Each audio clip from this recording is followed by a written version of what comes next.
The idea of blood-sucking creatures has been around for quite a while, and is there in most cultures.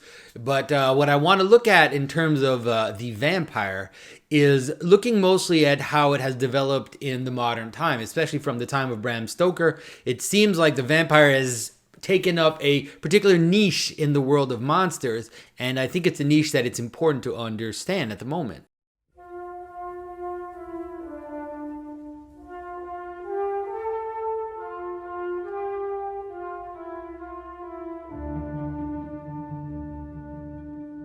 This is Jonathan Pageau. Welcome to the Symbolic World.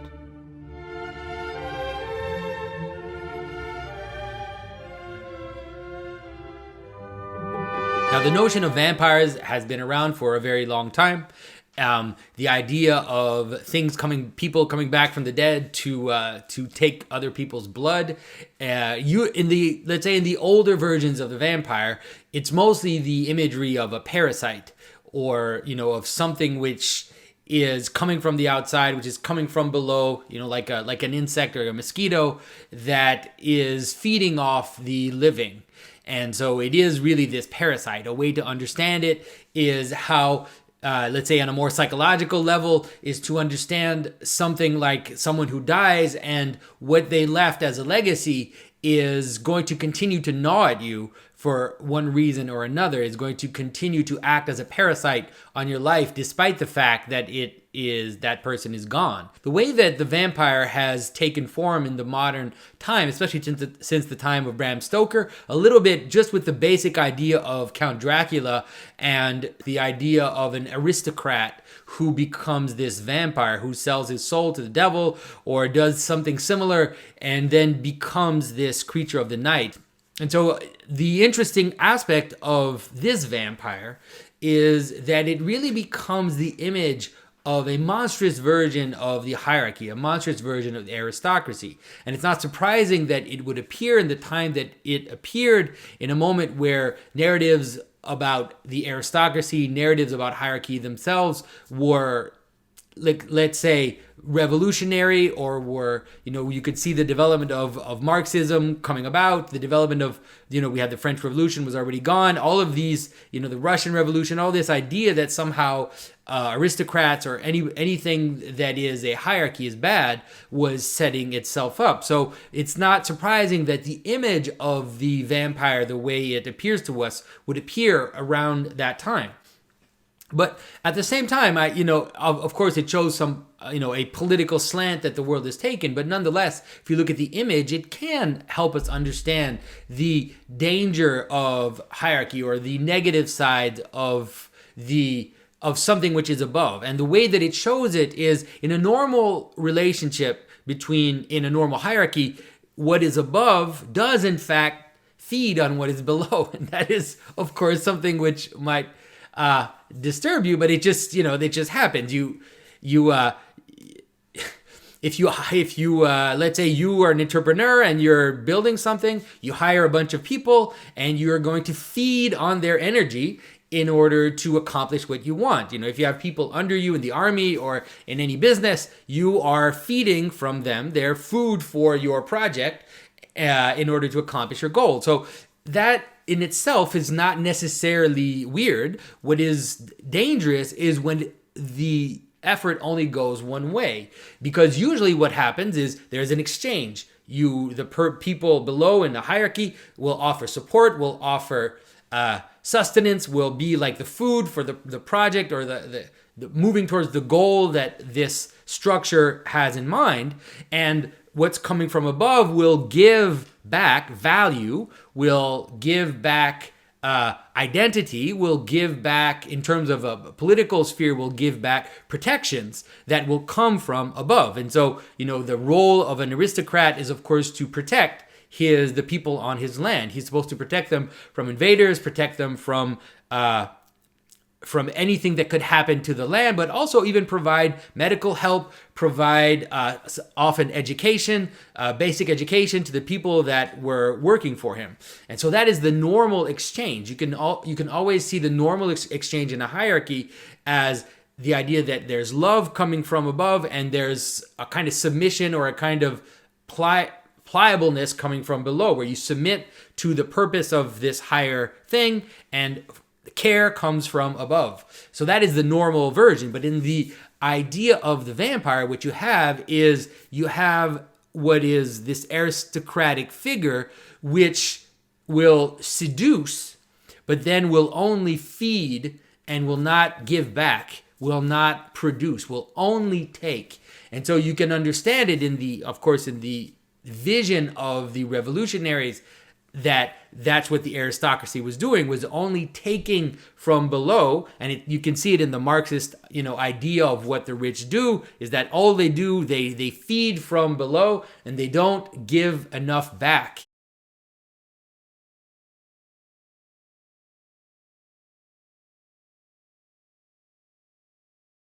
And so the vampire exemplifies that, becomes an image of that, and it can help you understand, even in your own experience, in the way that you act in the world, how you need to be attentive to the things which are below. And it's not just, you can see it in yourself as well. You can imagine it like this. You can imagine it as you have your purposes, your goals, your intentions, and then you have your possibilities, your body, your time, your resources, and if you're not careful, you can act as a vampire upon yourself. That is, you can suck the life out of yourself, you can work yourself to death, you can work yourself into a kind of zombie state. If you've ever seen those old movies of people that have been bitten by vampires, they're kind of wide-eyed and they're not totally there. They're kind of half dead themselves. And so you can do that to yourself, where you are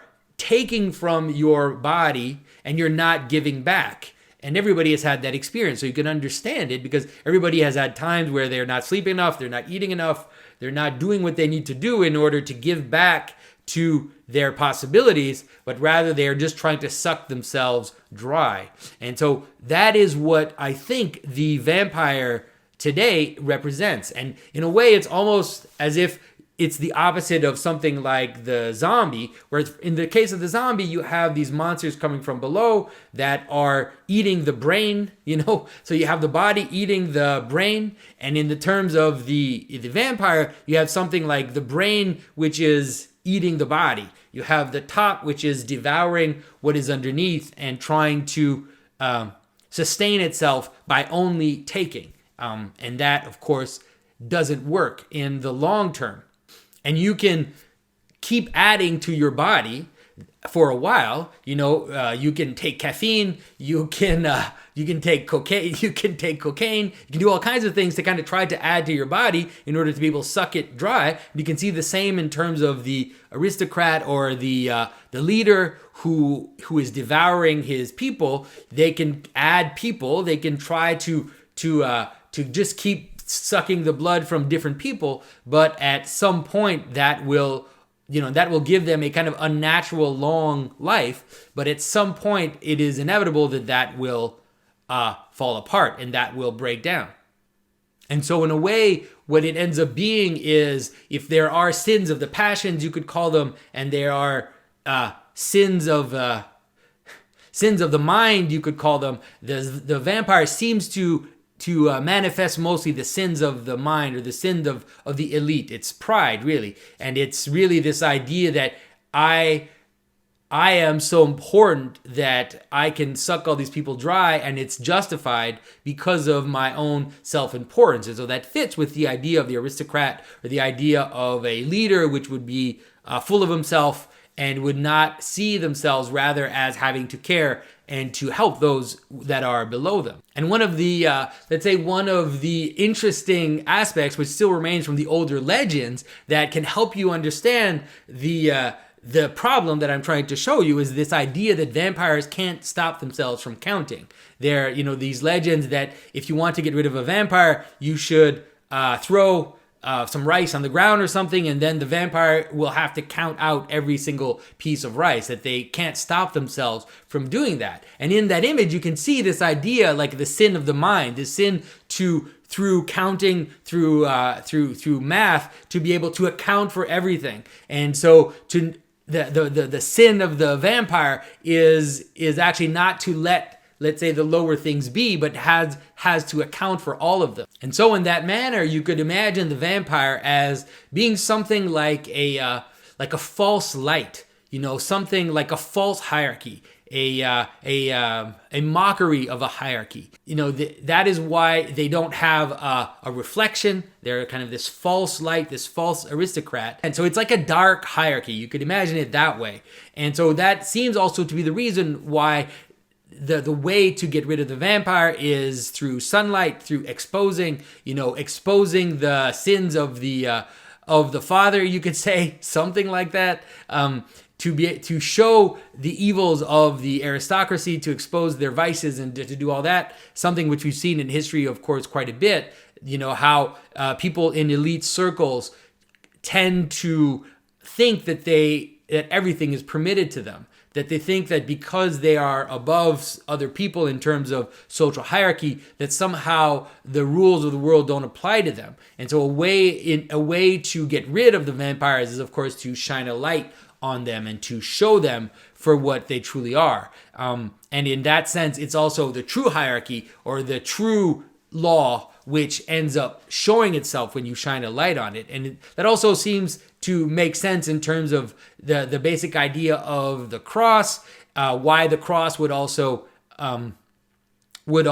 frighten them in terms of this hierarchy of sacrifice that we find in Christianity, which is exactly the opposite of what they are putting out there. And so the one thing that I'm not sure about, and maybe you guys can help me out in the comment section, is in my, let's say, basic idea, it seems like everything is kind of coherent, kind of makes sense, but the one thing that I'm struggling with is garlic. Why is it that garlic frightens vampires? And I'm sure there's something I'm missing, some aspect of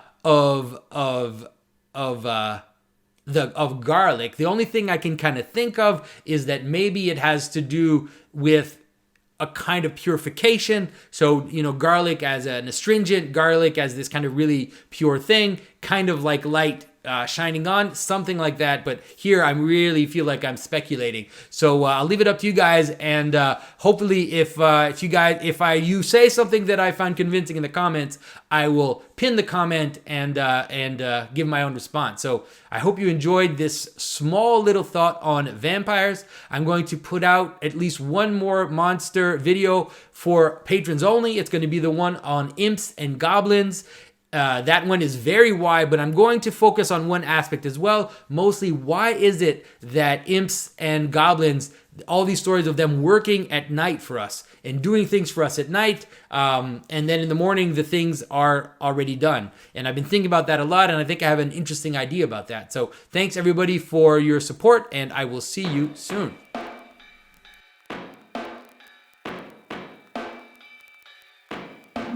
I want to give a quick shout out to Tumor V's. Tumor V's is a musician who is doing meaning wave music, kind of like Akira the Don.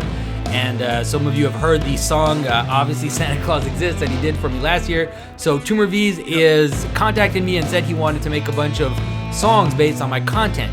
And he put out the first song, which is on Extremism, and is based on a discussion that I had about Sam Harris and his deluded sense of history, with a pretty interesting kind of dark rap beat in the background, as you can hear it playing right now. So I'm going to put a link to his channel in the description, so you should check him out and pay attention for more songs coming soon. It's always this idea that we don't have kind of this secular extremism, and it's like, what are you talking about? I mean, even the French Revolution was exactly that. I keep thinking,